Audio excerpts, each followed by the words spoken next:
Belum lama ini, satu unit bis milik perusahaan otobis Rosalia Indah terbakar di Jalan Tol Trans Jawa pada ruas Pejagan Pemalang.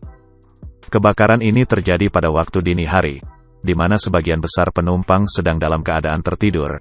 Api tiba-tiba muncul dari bagian kompartemen mesin. Beruntung ada penumpang yang mencium bau solar yang cukup kuat di bagian dalam kabin.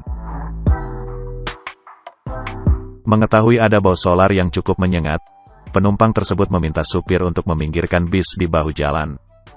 Dari kejadian kebakaran bis tersebut, seluruh penumpang, supir dan kru dari bis bisa menyelamatkan diri, dan akhirnya selamat.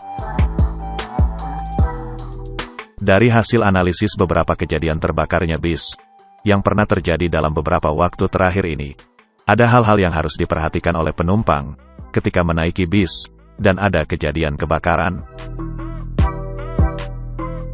Hal pertama dan yang paling penting adalah untuk tidak panik. Kepanikan justru dapat mengakibatkan kondisi semakin kacau, dan hal yang lebih buruk bisa terjadi. Hal kedua yang harus dilakukan adalah langsung menginformasikan hal yang terjadi kepada supir atau kru yang bertugas, lalu meminta untuk menghentikan bis di lokasi yang aman. Setelah bis berhenti dan berada pada posisi aman, ingatkan penumpang lain untuk tidak panik, dan melakukan proses evakuasi dari dalam bis. Jika memungkinkan, coba pecahkan kaca agar mendapatkan akses udara. Biasanya jika terjadi kebakaran di dalam bis, asap yang masuk ke dalam kabin akan menyebabkan sesak nafas, sehingga para penumpang membutuhkan asupan oksigen yang lebih banyak.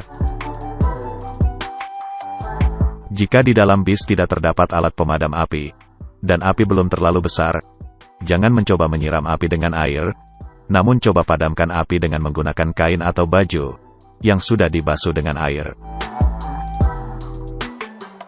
Baju atau kain yang basah bertujuan untuk mempersempit oksigen yang ada, sehingga api dapat mati.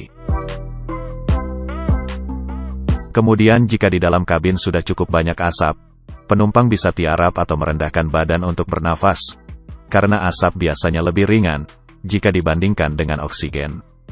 Lalu hal terakhir, jika kondisi sudah cukup aman dan bisa keluar, segera menjauh dari bis. Khawatir api yang membakar bis semakin besar, sehingga bisa berbahaya jika ada penumpang di dekatnya.